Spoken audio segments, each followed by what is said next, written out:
বাংলাদেশের মানুষ কি তার বলার জন্য অপেক্ষা করছে? বাংলাদেশ মানুষ তো পার্লামেন্ট গিয়ে দখল করছে, গণভবন গিয়ে দখল করছে, এটা আসলে ম্যাটার না। তার বিরুদ্ধে আন্দোলনটা কখন হলো? আপনাকে আরেকটা জিনিস খোটা দেওয়া হয় যে শপথ কেন তার বিরুদ্ধে তার কাছে না হলো।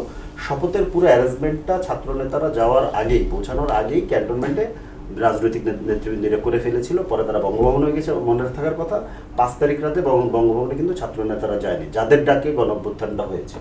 পুরো অ্যারেঞ্জমেন্টটা যখন ছিল সবাই যেহেতু একমত, তো তারা আসলে বাধ্য ছিল নিতে। কিন্তু তারপরও এখানে আমরা বিপ্লব হয়েছে, প্রতি বিপ্লব হতো, আমাদের প্রকৃত নির্যাসটা আমরা তো পেতাম। এখানে আমি আপনাকে একটু নোট দিই, সেটা হচ্ছে যে আমরা এখনো ওই মাত্রায় গণতান্ত্রিক হয়ে উঠতে পারিনি, এবং বাংলাদেশে এখনো আমাদের ধরেন দল যেটা মনে করছে সেটাই আসলে আমার বক্তব্য হবে, এটা বাংলাদেশের বেশিরভাগ দলীয় নেতাকর্মীরা মনে করে। আমি হয়তো ক্ষেত্র বিশেষে মনে করি, আমি নিজেকে এটার বাইরে মনে করছি না।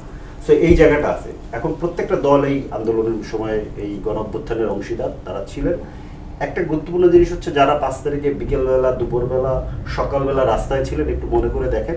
বিশেষত যখন হাসিনা পালিয়ে গেল, এই খবরটা যখন আসলো, যখন গণজোয়ার একেবারে রাস্তায়, বহু জায়গাতে অন্তত গুরুত্বপূর্ণ পয়েন্টগুলোতে, ধরেন ক্যান্টনমেন্টে জাহাঙ্গীরের ওই দিকটাতে, আপনার শাহবাগে, পল্টনে, আমি পল্টন, শাহবাগ, মৎস্য ভবন, এই এরিয়াটাতে ছিলাম, আমরা একসাথেই ছিলাম সেই সময়টা। কয়েকটা জায়গাতে আমি স্লোগান শুনেছি যে এই মুহূর্তে দরকার সেনাবাহিনীর সরকার।